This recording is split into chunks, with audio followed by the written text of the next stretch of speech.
Setelah bergulir cukup lama, pemerintah akhirnya resmi mengumumkan insentif kendaraan listrik.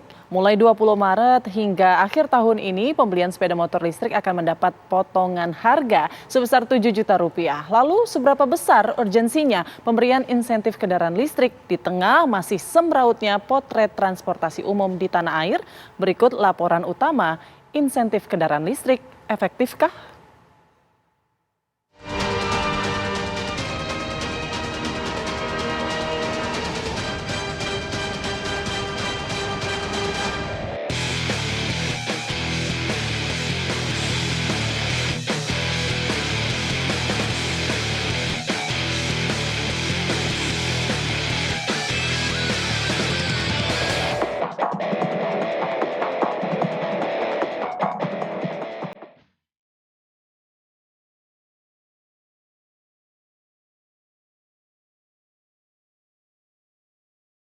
Mulai 20 Maret 2023, masyarakat Indonesia bisa membeli kendaraan listrik dengan harga yang lebih terjangkau.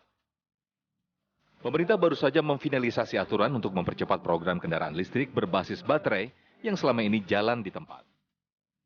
Namun, insentif hanya diberikan untuk kendaraan listrik yang memenuhi persyaratan tingkat komponen dalam negeri atau TKDN minimal 40% dan diproduksi di dalam negeri.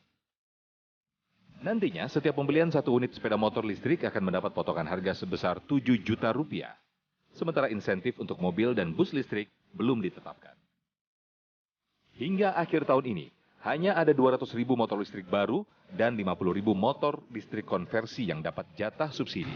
Pemberian bantuan pemerintah terhadap pembelian sepeda motor EV itu sebesar atau sebanyak 200.000 unit motor EV sampai dengan Desember 2023. Sementara untuk kendaraan roda 4 mobil, di mana kita semua ketahui bahwa sekarang ada dua produsen, Hyundai Ioniq 5 dan juga Wuling.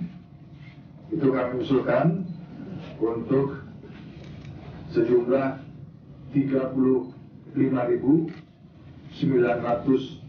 unit.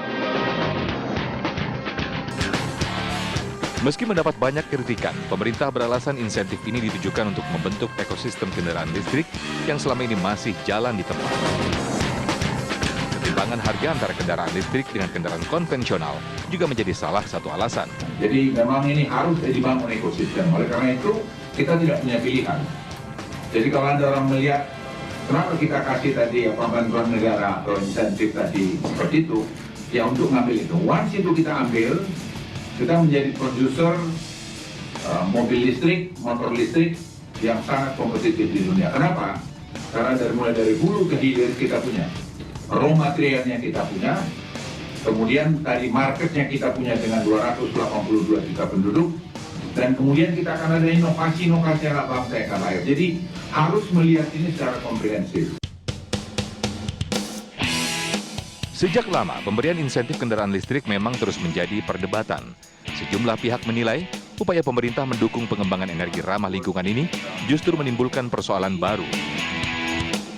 Pemberian insentif dikhawatirkan bakal meningkatkan kemacetan dan bisa jadi tidak tepat sasaran. Apalagi jumlah insentif yang digelontorkan mencapai 1,75 triliun rupiah. Untuk kendaraan pribadi, apalagi diberikan subsidi, ini harus diperhitungkan kembali. Karena apa? Karena jumlah kendaraan bermotor secara total itu 150 juta unit, itu sudah sangat banyak. Apalagi ini kan barang bergerak, yang artinya tidak bisa mengendalikan apakah hanya di Jabodetabek atau di luar Jabodetabek. Kalau kembali lagi yang disubsidi adalah kendaraan yang akan memenuhi Jabodetabek, konsekuensinya akan terjadi kemacetan.